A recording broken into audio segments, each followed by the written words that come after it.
Hello friends, best knowledge पर आप सभी का स्वागत है। आज का जो टॉपिक है सभा और समिति।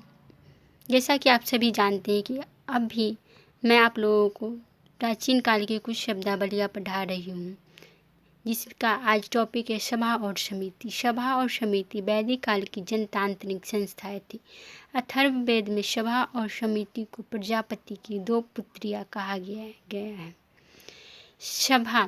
सभा में कुछ गिने चुने एवं विशिष्ट लोग भाग लेते थे। जैसे विशिष्ट लोग में जैसे राजा के मंत्री, उपमंत्री, राज्यपाल इत्यादि, अमात्य इत्यादि भाग लेते थे। सभा में मंत्री इत्यादि, राजा के विशिष्ट मंत्री, राज्यपाल इत्यादि भाग लेते थे। सभा का मुख्य कार्य न्याय करना था तथा इसका अध्यक्ष सभापति कहलाता था। सभा का जो अध्यक्ष होता था उसे सभापति कहा जाता था और सभा के लोगों का मुख्य कार्य न्याय करना था। समिति जनसाधारण की संस्था थी। समिति में सभी जनसाधारण लोग भाग लेते थे। समिति का मुख्य कार्य चुनाव करना था। राजा समिति से घनिष्ठ रूप से संबंधित था। समिति का अध्यक्ष ईशान कहलाता था। समिति राजा को उसके पद से हटा भी सकता था। समिति में सभी जनसाधारण लोग, आम लोग भाग लेते थे।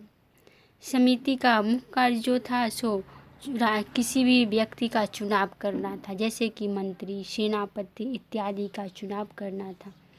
राजा समिति से घनिष्ठ रूप से संबंधित रहते थे। इसके मुख्य अधिकारी राजा ही होते थे। समिति का अध्यक्ष ईशान कहलाता था। समिति राजा को उसके पद से हटा भी सकता था। समिति में आम लोग भाग लेते थे और सभा में कुछ गिने चुने विशिष्ट लोग ही भाग लेते थे। जैसे कि सभा में कुछ विशिष्ट लोग भाग लेते थे, यानी मंत्री लोग, न्याय करने वाले लोग इसमें भाग लेते थे। परंतु इसके विपरीत समिति में आम लोग भाग लेते थे।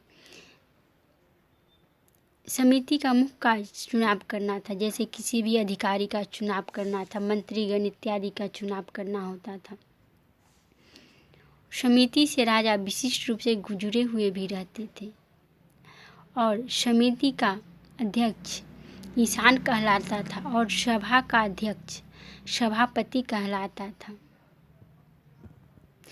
यदि समिति के लोग चाहते तो किसी भी अधिकारी को हटा भी सकते थे। यहाँ तक कि राजा को भी उसके पद से पदच्युत कर सकते थे।